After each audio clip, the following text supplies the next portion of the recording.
இந்த அவையிலே ஒரு அழகிய சற்ப நடனத்தை வழங்கி சென்ற மாணவிகளுக்கு நன்றியை தெரிவித்துக் கொண்டு தொடர்ச்சியாக சிறப்பு விருந்தினராக இன்றைய நிகழ்வில் கலந்து சிறப்பிப்பதோடு யாழ் ஸ்ரீ வீரபத்ரர் ஆலய அறுவடை பாடசாலை பழைய மாணவியாகும் பிரதேச செயலாளராக கடமையாற்றி பிரதேச செயலகம் காரணங்களைச் சேர்ந்த செல்வி ரஞ்சனா நவரத்னம் அவர்களுடைய உரைகள்.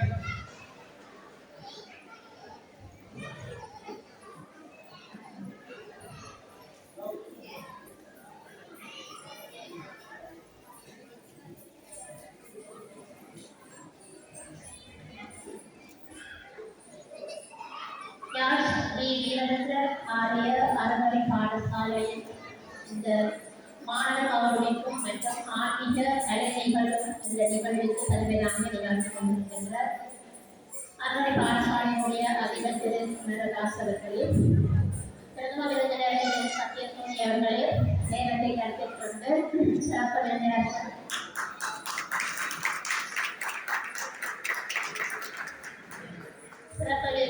கௌரவ தவிசாளர் சரஸ்வதி விஞ்ஞானி அறிஞர் வினாஷ்குமார், கௌரவ விருந்தினர்கள் திருமதி சிவமணி, திரு பிரதீபன், ஆசியுரை வழங்கி சென்றிருக்கின்ற குருகலையா மற்றும் கோகுலரா பிரேம்குமார் நாயகர்கள்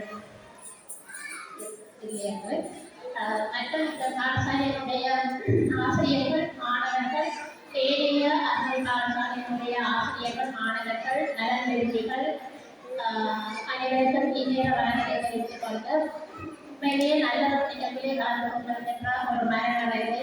அதிலும் நான் ஆரம்ப காலத்திலிருந்தே உணாவிலே நான் சொந்த இடமாக கொண்டவர் என்றால் எப்போது வேலையில் இருந்தாலும் உணாவிலே இருக்கும் காலம் வரைக்கும் இந்த வீரபத்திரர் ஆலய நிகழ்வுகளிலும் அங்கே இருந்த சகலடைய மற்றும் நான் இதோடு சென்று வழிவு செய்து இதை கலந்து கொண்டிருக்கிறேன் என்ற வரையிலே கலந்து கொண்டிருக்கின்றது. மேலும் எனக்கு சந்தோஷம் தரக்கூடியமாக இருக்கின்றது.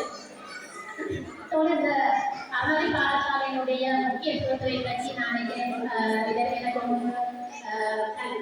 பேசி சென்ற அத்தனை பேருக்கு சொல்லியிருக்கிறார்கள். பேச பேச ஒவ்வொரு வாரம் சொல்லி போயிட்டு கட்சியாக இருக்கிறார்களுக்கு சொல்வதை சுருங்கி கொண்டு போகும். நான் சொல்லணும்னு நினைச்சிருப்பேன். ஆனால் முதலாவது அதில் ஒன்றாவது சொல்லுவோம், ரெண்டாவதான் அதில் 2 விஷயத்த சொல்றாங்க. அப்படியே சொல்லி சிலவரை நாளைக்கு அப்படியே சொன்னீங்க இருக்கும் போது என்னால் வச்சிருப்பேன். அப்படியே போயிட்டு கேட்க அப்படியே எதுக்கும் ஒரு 2 பக்கம் இருக்குன்னு சொல்றாங்க. அறநெறி பாடசாலை என்பது அதனுடைய முக்கியத்துவம் என்னன்றது அரசாங்கத்தாலேயே இப்போது நிர்ணயம் செய்யப்பட்டிருக்கிறது. எல்லா பிரதேச பிரிவுகளிலேயும் அறநெறி பாடசாலை இருக்க வேண்டும், அது இப்படி எல்லாம் செயல்பட வேண்டும் என்று சொல்லி அவர்களுக்கு நிபந்தனை எல்லாம் போட்டு அது ஒரு அமைச்சருக்கு கொண்டு வரப்பட்டு இப்போது செயல்படுத்திக் கொண்டு இருக்கின்றோம். அதற்கு உத்தியோகர்கள் பிரதேச மட்டத்திலே பல உத்தியோகர்கள் ஒவ்வொரு மட்டத்திலே அப்படியெல்லாம் செய்யப்பட்டு கொண்டு இருக்கிறோம். ஆனால் பார்க்க போனால் அந்த 2 பக்கம் என்பது அதுதான். சொல்வார்கள் முக்கிய காலத்திலே கிட்டத்தட்ட 50 லட்சம் 60 லட்சத்துக்கு முதல் எத்தனை முதியோர் இல்லம் இருந்தது இலங்கையில் என்று சொன்னால் சில வேலை இங்கே என்று சொல்லலாம். படிப்படியாக 1 2 3 4 என்று சொல்லி மக்களோடு வரும். இப்ப இருந்தால் நாளைக்கே ஒவ்வொரு கிராமத்திலையும் சில வேலை 2 முதியோர் இல்லமும் இருக்கு, ஒவ்வொரு பேரி அப்படியே இருக்கு. அப்ப இது ஒரு பக்கத்திலே பார்த்தால் ஆதரவில்லாத முதியவர்களை பாதுகாப்பது நல்ல விஷயம். இன்னொரு இடத்திலே பார்த்தால் ஆதரவில்லாத முதியவர்கள் நிறைஞ்சு கொண்டு போறாங்க. ஏனென்றால் நிறைய முதியவர்கள் சொல்வார்கள், எங்களுக்கு இதை பார்க்கறதுக்கு நிறைய பேர் வந்துட்டு நாங்கள் சேர்த்தாவேமோ என்று சொல்லி அந்த கேட்டகரியில இருக்கும் ஒரு 2ஆம் முகம் இருக்கின்றது. அறநெறி பாடசாலையை கட்டாயப்படுத்தி இப்படித்தான் செய்ய வேண்டும் என்று சொல்லி ஒரு அமைச்சு தீர்மானித்து கொண்டு வருகிறது சொன்னா இந்த சமயத்தினுடைய பழைய கால புராதனமாக இருந்து வந்த அந்த நான்மீகநெறி அந்த அறம் இப்போது குறைந்து கொண்டு போகிறதா என்பது மறைமுகமாக இருக்கிற ஒரு விஷயம். ஏன்னா முந்தி வந்து அப்படி அறநெறி பாடசாலை முந்தி நாங்கள் குழந்தைகளாக இருக்கும் போதோ அல்லது இருக்கும் முதலோ இவ்வாறு அறநெறி பாடசாலை இருக்க வேண்டும் என்றோ அல்லது இன்னும் போக போது இன்னும் கொஞ்சம் கஷ்டமாய் கொண்டு போகுது.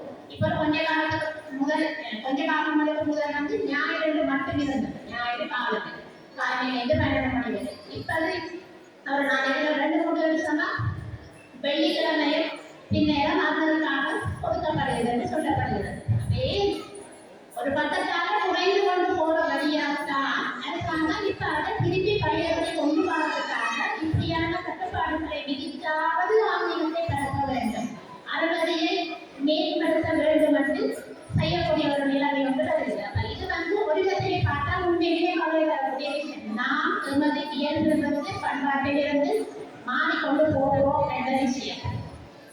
அந்த வகையிலே உண்மையிலேயே உங்களோட இப்ப நாங்கள் மாறுவதற்கு நிறைய வாய்ப்புகள், நிறைய பிரச்சனைகள் இருக்குது. ஒவ்வொரு பிள்ளைகளும் தங்களுடைய பண்பாட்டிலிருந்து வாழ்க்கை முறைகளில் இருந்து வலுவி போவதற்கு நிறைய காரணங்கள், நிறைய தொழில்நுட்பங்கள் எல்லாம் வந்து கொண்டிருக்கிறது.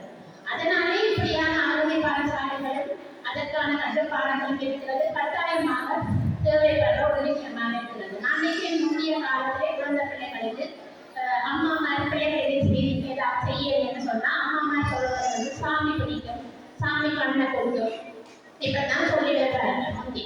பிறகு கொஞ்சம் போய்களை பேய் பிடிக்கும், பிசாசு பிடிக்கும், இப்படித்தான் சொல்றாங்க. சாமி வந்து பிசாசா போடுங்க அல்லது பேயா போடும். இப்ப வந்து பார்த்தா எதை சொல்லி இப்படியே வேலை செய்யலாம், பயப்பட செய்யலாம்.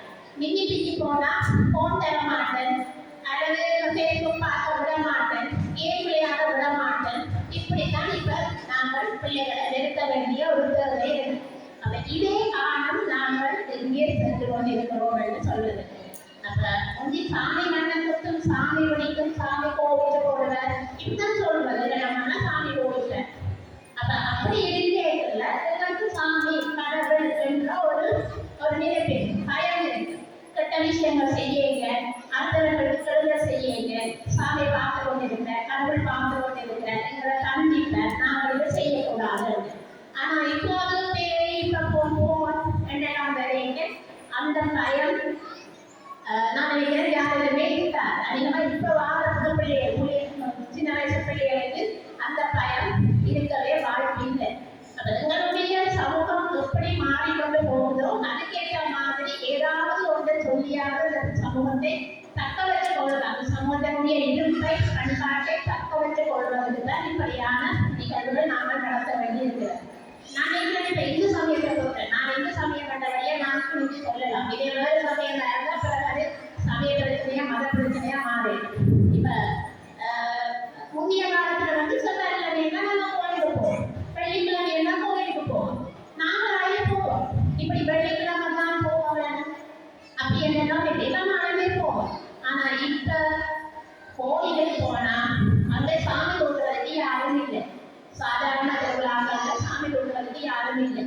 சில வேளை ஏதாவது பெரிய திருவிழாக்கள் எங்கேயோ எல்லாம் அந்த நேரத்துக்கு வந்து விழாவை செய்து கொண்டு போகிறார். ஆனால் உண்மையிலேயே நான் நினைப்பது வேற மதம், அது கிறிஸ்டிய மதமாக இருக்கட்டும், அது முஸ்லீம் மதமாக இருக்கட்டும், அடுத்த கிறிஸ்தவ மதம்னா ஞாயிற்றுக்கிழமை அவர்கள் போய் தீர்க்கிறார்கள், அவர்களுடைய கோயில் சர்ச்சுக்கு போறார்கள். அதே மாதிரி முஸ்லீம் என்று சொன்னா அது உத்தியோகர்களாக இருந்தாலும் கூட அவர்கள் தொடுகிறது கண்டு அந்த டைம் இருக்கு, அந்த டைமுக்கு எப்படியாவது தொடர்ந்து செய்கிறாங்க. அப்ப அவர்களுக்கு இயல்பான கட்டுப்பாடு இருக்கு. ஆனா எங்களை பொறுத்தவரையில எங்களுக்கு நாங்கள் போகலாம் யாரும் கேட்க மாட்டாங்க, ஐயன் கேட்க போறதும் இல்லை, அல்லது அம்மா அப்பா கேட்க போறதும் இல்லை. அப்படியே நிலைக்கு நாங்கள் வந்துட்டோம். அப்ப அவர்கள் ஒரு இடத்துல வந்து நிகழ்ச்சி போகிறது சொன்னா எங்களை இயல்புக்கு எங்களை தேவைகளுக்காக அந்த நிகழ்ச்சி போக்கியிருக்கலாம். ஆனா நாங்கள் அதையே ஒரு சலுகையாக நினைச்சு நான் போனா நம்ம வாடியங்க எல்லாம் நினைச்சு நாங்கள் வழி போறோம். கோயிலுக்கு போனது வந்து இதை மேற்கொள்கிறது. அது சாமிக்கு தேடி என்ன வரும், எத்தனை பேர் கூப்பிடுறோம், எத்தனை பேர் கையில போன் இருக்குது. நாங்கள் கூப்பிடுறதுக்கு எத்தனை பேர் கையில உயர்த்துறோம் என்றதை விட போன் வீடியோ எடுக்கிறதுலதான் எல்லாருக்கும் நாட்டம். அப்ப இதில் எங்கே இருந்தவங்களுக்கு ஆன்மீகம் அல்லது அலுவலர்களுக்கு கிடைக்குதுன்னு சொன்னா இல்லைன்றதான் சொல்லுவோம். இப்ப கடவுள் ஆன்மீக கோயில்கள் எல்லாம் கோட்ஸ்ல இருக்கு, பேர் கோட்ஸ்ல இருக்கு, கோயில்லாம் கோட்ஸ் முந்தி வந்து கோயில போய் கற்பகத்தை அழக சத்தியம் செய்தாலே அது ஒரு கோட்ஸ் மாதிரி. இப்ப முக்கால்வாசி கோயிலும் கோட்ஸ்ல இருக்குது. பிரச்சனை அதை தீர்க்கிறது 2 உத்தியோகத்தர் 3 உத்தியோகத்தர். அப்ப எங்கே போகுது என்று சொன்னால் உண்மையே ஒரு விதத்தில் மனம் வருந்தக்கூடிய ஒரு விஷயம்தான். என்றாலும் அப்படியான சம்பவத்திலே இப்படியான அறுவடை பாடசாலைகள் இருந்து பிள்ளைகளையும் இனிவான சமூகத்தை பலப்படுத்துவதற்கு இவ்வாறான ஒரு தேவை கட்டாயம் இருக்கிறது. ஏன்னா இப்ப உங்களுக்கு நெகட்டிவ் எதிர்மறையான சிந்தனைகள் தூண்டி கொண்டு போகும். பாசிட்டிவ் திங் என்று சொல்லுவாங்க, நேராக சிந்திக்கிறது சொல்றாங்க. அந்த நெகட்டிவ் அறை வந்து கூட பரவும். இப்ப நாங்க பேப்பரை பார்க்கணும்னு சொன்னா ஆளுநர்களை எழுதி அதுல நிறைய நல்ல விஷயம் இருக்கு. ஆனா நாங்கள் அதுல முதல் பார்க்கவே அங்க வெட்டு குட்டு கொலை அடிவட்டு விபத்து இதைத்தான் முதல் பார்ப்போம். அதை எதையும் நல்ல விஷயம் இருக்கு. ஏன்னா நெகட்டிவ் எதிர்மறையான அலை வந்து கூட பரவும், கூட மகிழ்ச்சிகரமாக இருக்கு. அப்ப இந்த ஆன்மீக சிந்தனை, ஆன்மீக வழிபாடு அல்லது அறுவடை பாடசாலை இதுல வந்து உங்களுடைய பாசிட்டிவ் திங்கிங்கை கூட்டு, நேரான சிந்தனையை கூட்டு. நேரான சிந்தனை எவ்வளவுக்கு எங்களுக்கு கூட வருகிறதோ அவ்வளவுக்கு நாங்கள் சார்ந்த சமூகம் எங்கள் குடும்பம் சந்தோஷமாக இருக்கும். சும்மா சொல்றாரு அதிலே ஒரு ஆள் இருக்கிறது இருப்பார், நம்மளா இருக்கிறாருன்னு சொன்னா அவர் அதிலே இருந்து யாரையும் திட்டி கொண்டிருக்கிறாருன்னு இருப்பார். திட்டி கொஞ்ச நேரம் இருந்து போட்டு அவர் எழுதி போயிடுவார். அந்த கதை இன்னொரு ஆள் வந்து இருக்கிறது இருப்பார். அந்த ஆளுக்கு அந்த திட்டுற அந்த மைண்ட் வந்து பல்லவன் வந்து சொல்றாங்க உலகையே இருக்கிறார். சும்மா இருக்கிற ஒரு ஆள் ஒரு நெகட்டிவான அலையில இருக்கிற ஒரு ஆள் இருந்த அதுல இருந்துச்சுன்னு சொன்னா அந்த ஆளுக்கும் அந்த சிந்தனை வரும்.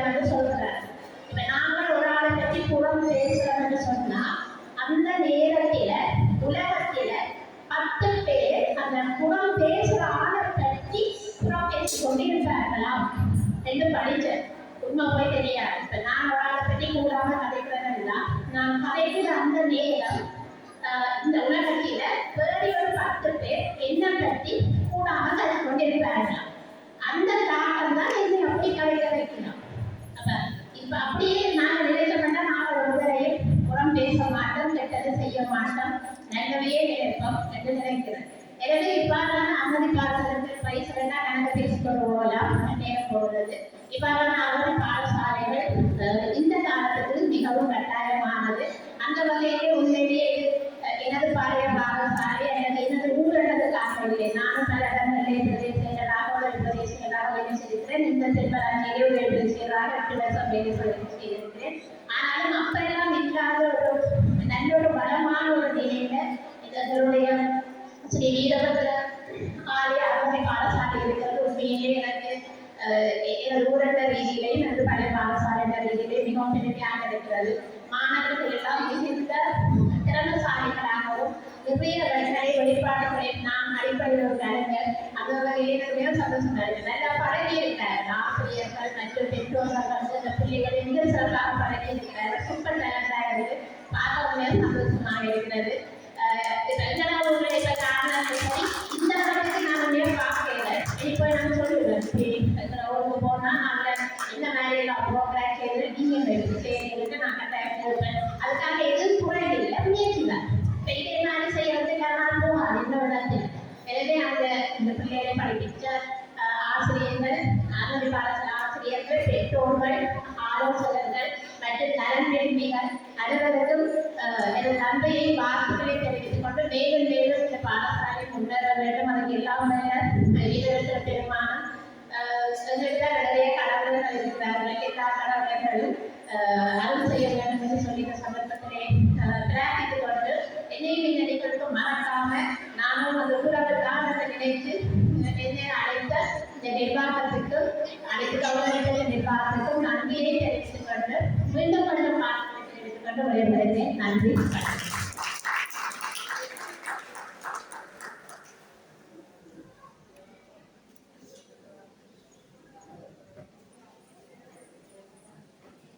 தொடர்ந்து பரிசு வழங்கும் நிகழ்வுகள்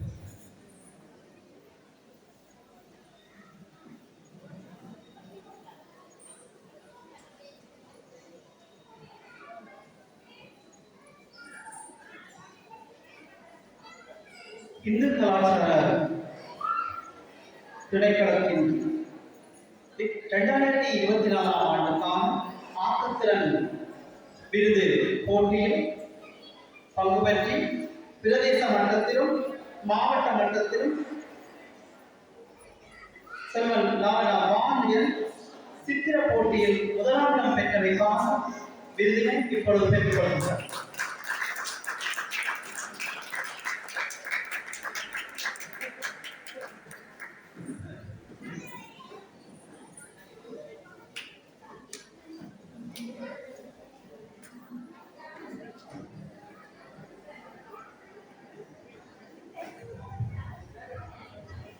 அடுத்து 2024 ஆண்டு நடைபெற்ற தேசிய ஆக்கத்திறன் விருது பணிசை நிகழ்வில் பிரதேச மட்டத்தில் நமது அன்னை பாடசாலை முதலாம் இடத்தை பெற்றது.